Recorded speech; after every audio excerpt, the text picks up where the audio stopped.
Hi, everybody. Good morning to the brave souls who arrived in such an early time. Uh, really happy to be here. I wish I could be here physically, but that didn't work out this time. So I'm going to present Project Catalyst. My name is Dor.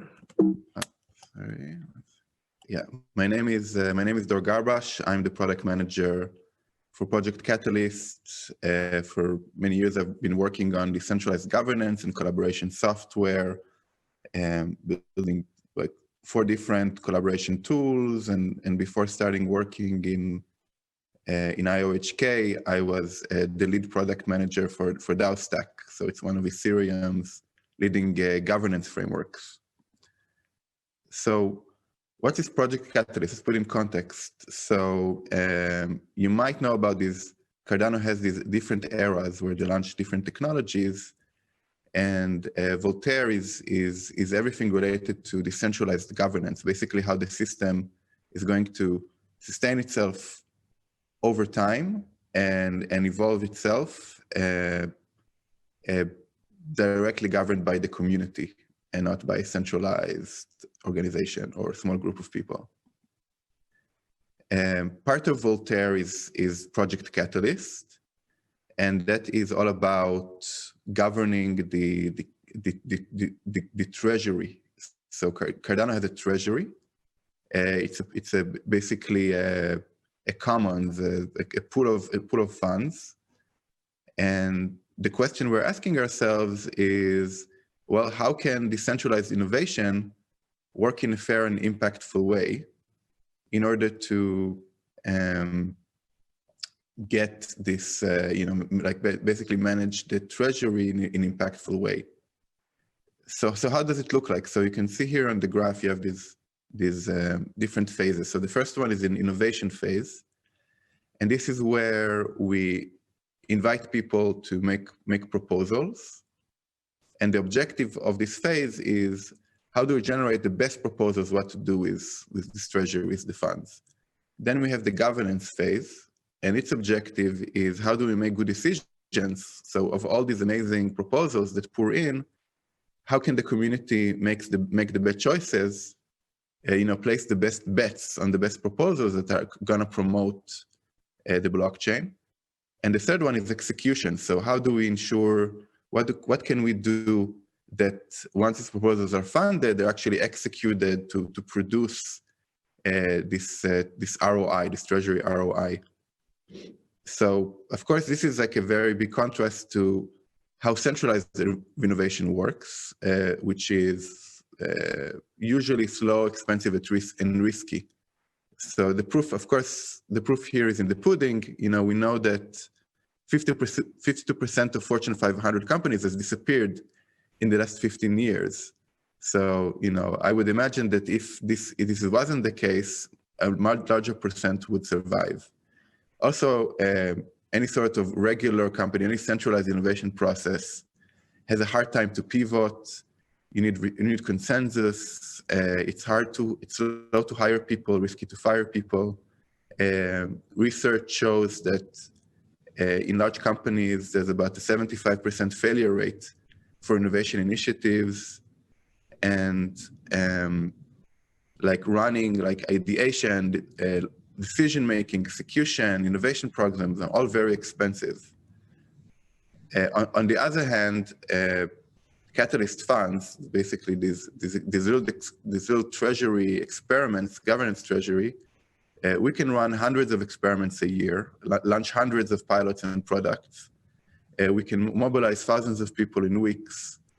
We don't need a long consensus process. Results speak for themselves. People can try things in many, many different directions at the same time. And what matters is, did we get impact or not? And also, it's uncapped innovation. So people are not limited by perceptions of, let's say, a few leaders of the company. And they're not, it's not about solving small incremental issues. It's also solving big, wicked problems. And also the costs are flat and predictable. So every funding round is a fixed amount, and that's the amount.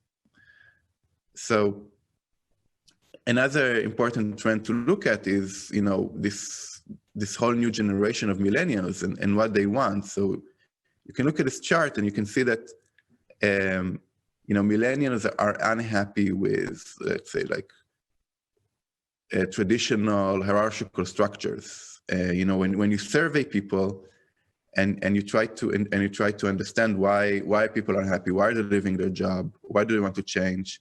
So they talk about variety of experience, about how their use is made of their skills, about lack of professional development, that they want more personal recognition and cross-team collaboration.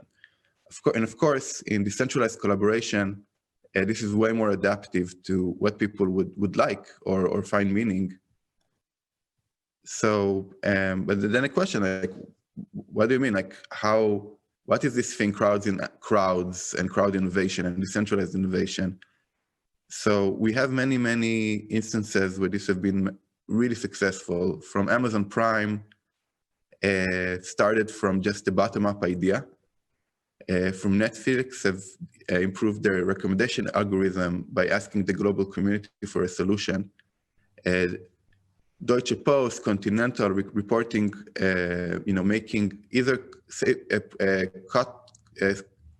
cutting costs or increasing revenue by hundreds of millions of dollars from running crowdsourcing campaigns. And you have leading companies like Lego, Starbucks, Dell, all have user innovation communities. I think if you look a bit deeper, you look at projects like Linux, Bitcoin, Wikipedia, or even crowdfunding projects like GoFundMe, Kickstarter, Patreon, all of them are right now skyrocketing in popularity and usage. It's clear that when you do bottom-up innovation, when you use the crowds, you get amazing results. And we're just getting started. So the question is like, why didn't all these amazing models not taken over already? Why isn't all the business in the world done like this if it's so successful?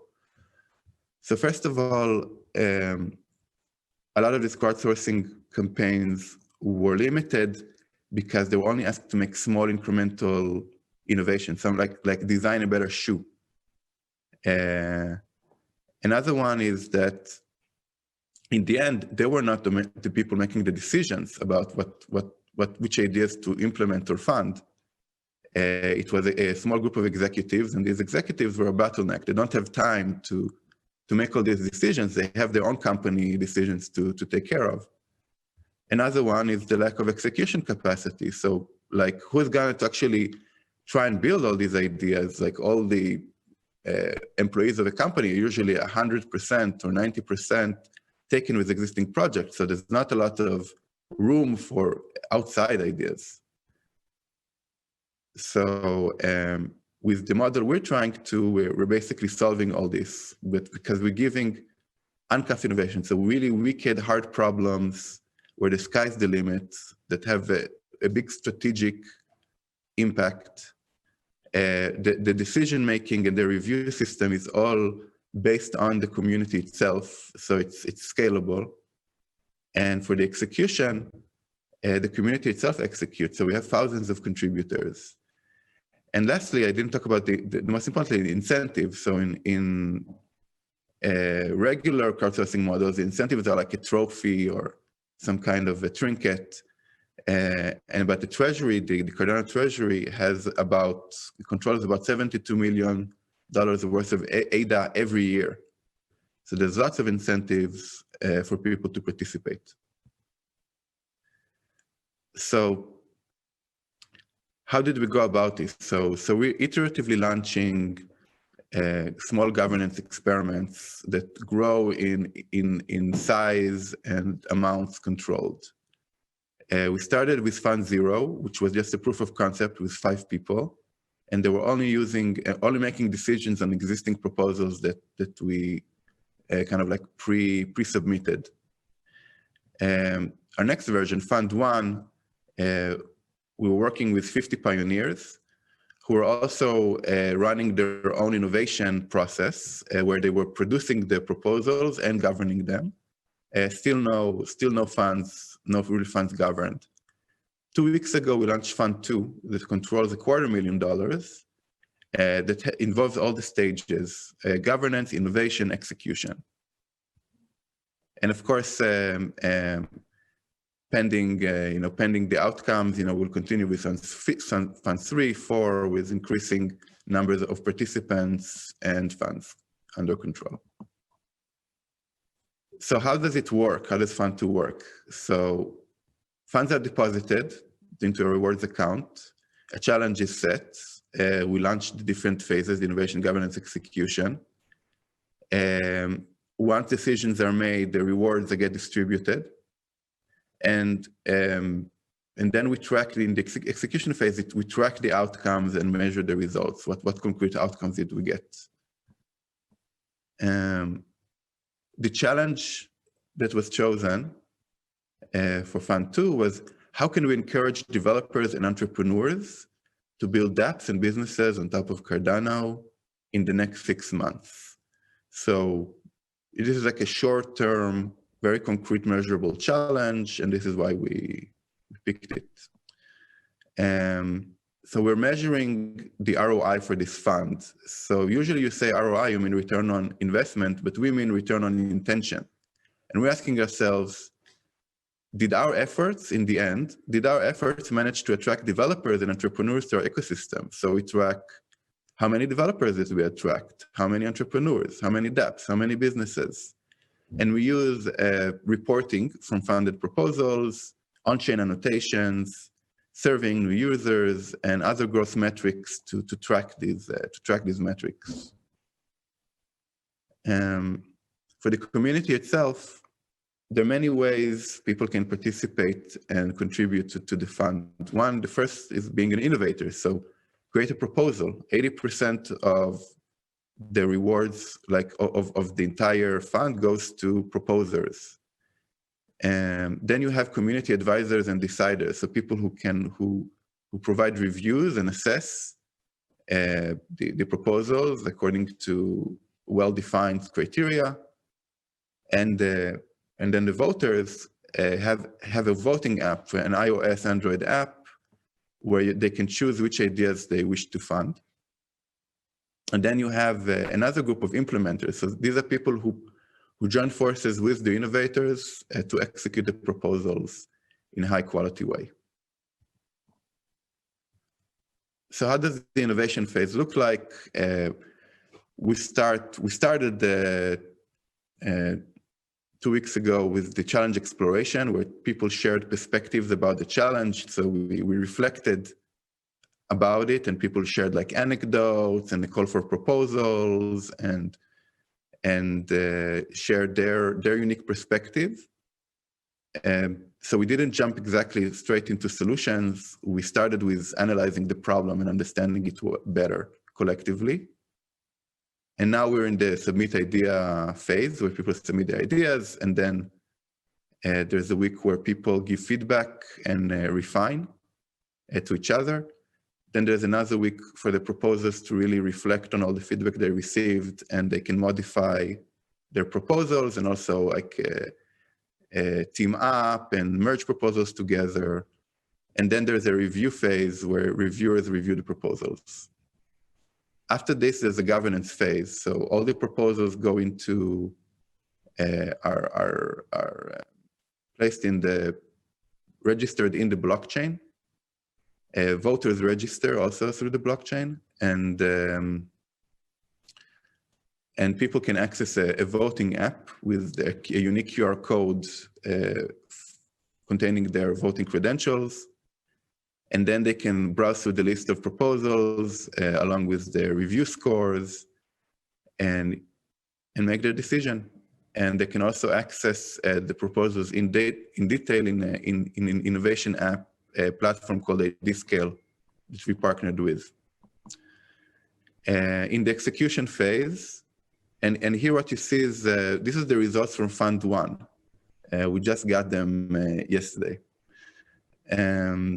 So you can see here a list of projects that received funding. And these projects issue a report back every 2 weeks, and are basically with a continuous dialogue with the community about how it's going, and if they need additional help and support. Because at the end, the goal is really to deliver this like entire cycle and get a really great return on intention. So what were the outcomes so far? So you can see that for Fund Zero, we just had five participants, but we had a usability rating. We had a usability rating of 4.7, so out of 5 stars. So they really like their interface, the voting app interface. For Fund One, we had 50 participants, 50 ideas were shared. 30 people were attending live every week. This is like people from all around the world, like showing up in weird times for them. And for Fund Two, we currently have over 2,200 participants, more than 600 ideas shared, 3,000 comments, improvement comments were already made, and we have 300 people attending live every week. So no joke. This is real and this is happening. What kind of proposals were submitted so far for Fund Two for voting? For example, a program to train developers in Africa and start different hackathons and workshops, different educational materials to get people started programming on Plutus and Marlow, podcasts, integrations of Cardano with Shopify, using stake pools as a sort of investment vehicle for new initiatives, organizing a DeFi hackathon. So these are all proposals that were submitted and have not been voted on, but just wanted to highlight a few, just to give you a clue what's happening. So then we ask ourselves, what was the ROI here? Did we achieve what we intended for? Did we bring more entrepreneurs and developers to the ecosystem? So we talked about 6 months, but already at week 2, we can see from surveys about the people that are using the ID Scale, the innovation platform, that we have almost 800 entrepreneurs there, almost like about 529 developers, 314 stake pool operators, hundreds of teachers, marketing professionals, community managers. Can you imagine what can we do with this amount of resources for developing Cardano and the ecosystem and the treasury? And we're just getting started.